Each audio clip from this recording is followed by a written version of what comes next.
So David Wilcock being one of them, he's a New York Times bestseller. He's been platformed in the media for a long time. Um, then we have people like Christiane Northrup, also like very prominent for decades, and doing some really impactful work. And then all of a sudden, we kind of see these people converging on a very specific political path, and that has I do want to say this has cast a shadow on our community.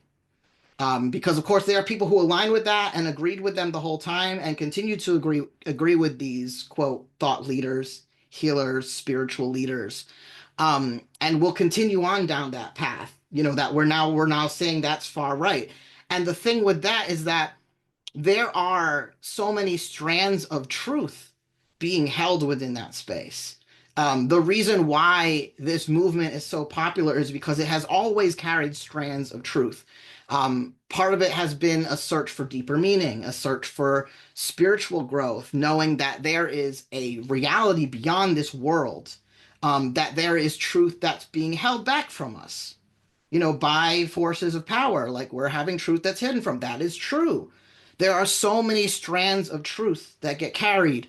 Um, but then there are also the harmful agendas that make their way in, and this very direct and very like aggressive political push within the holistic new age spiritual scene.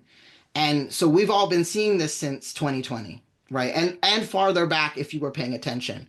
But a lot of us really saw it when COVID hit. And that's where we start dividing and dividing and dividing.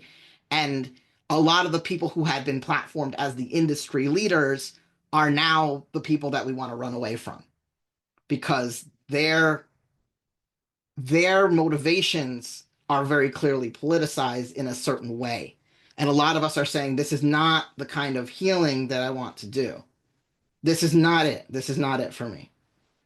So, and this is where I'm coming from, Anitra. I know this is where you're coming from too, in kind of looking at these folks that we might have also followed and read their books and taken their classes and actually who played a role in our own healing journeys and our own spiritual growth. And now kind of getting our vision adjusted and saying, okay, there has to be something else beyond this too, because this is not encompassing our whole truth. Yes, strands of truth, but not our whole truth. And the strands of truth are in themselves damaging because they lead us into a path that is deceptive and ultimately becomes harmful. So it's always something to be careful about. Cult behavior is really what I'm talking about here because like I can call out things like white supremacy, which I could talk for hours about.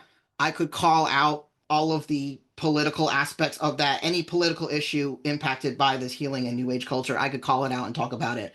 But at the basis of all of this is a cult mentality.